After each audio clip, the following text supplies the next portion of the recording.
1 September শেষ হচ্ছে European club ফুটবলের দলবদল। এক সপ্তাহের অল্প কিছু বেশি এই সময়ে শেষ মুহূর্তে দল গোছাতে ব্যস্ত ছোট বড় সব ক্লাব। কিন্তু ঠিক এই সময় ঘর গোছাতে নয়, ঘর খালি করতে মরিয়া হয়ে উঠেছে Manchester United. Alejandro Garnacho, Rasmus Hojlund, Jadon Sancho ও অ্যান্টনি, এই 4 ফরওয়ার্ড পরিকল্পনায় নেই আগে জানিয়েছিলেন কোচ রুবেন আমোরিম। ইতিমধ্যেই তাদের বিকল্প হিসেবে ম্যাথুস কুনা, এমবিউমে, বেঞ্জামিন সিসকোর মতো স্ট্রাইকারকে দলে নিয়েছে রেড ডেভিলরা। প্রশ্ন হচ্ছে, প্রায় 2 মাসের এই দলবদলে এখনও কেন এই 4 স্ট্রাইকারকে বিক্রি করেনি ম্যান ইউ? আলেহান্দ্রো গার্নাচো 21 বছর বয়সী এই ফরওয়ার্ডকে ভাবা হতো রোনালদোর উত্তরসূরি।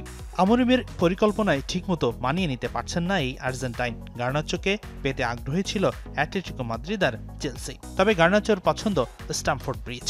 এই মুহূর্তে চেলসি জাভি সিমন্সকে দলে নেবার কাজে ব্যস্ত, তাই তো বিলম্বিত হচ্ছে গার্নাচোর ক্লাব ছাড়াটা। ব্রাজিলিয়ান উইঙ্গার অ্যান্টনির পরিস্থিতি কিছুটা ভিন্ন।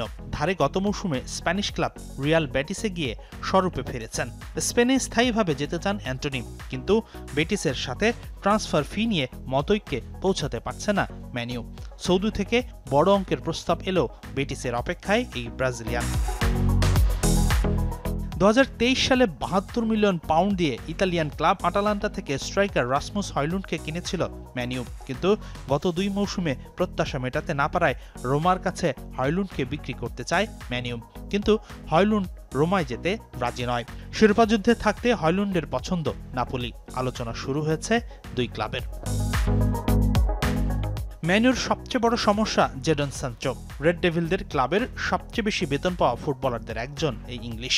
ইতিমধ্যেই রোমায় যাবার প্রস্তাব প্রত্যাখ্যান করেছেন সানচো। তুরস্ক থেকে আগ্রহ থাকলেও তার মোটা অঙ্কের বেতনের কারণে ধারে কোনো ক্লাবই নিতে পারছে না সানচোকে। হাসিনুর রহমান, যমুনা স্পোর্টস।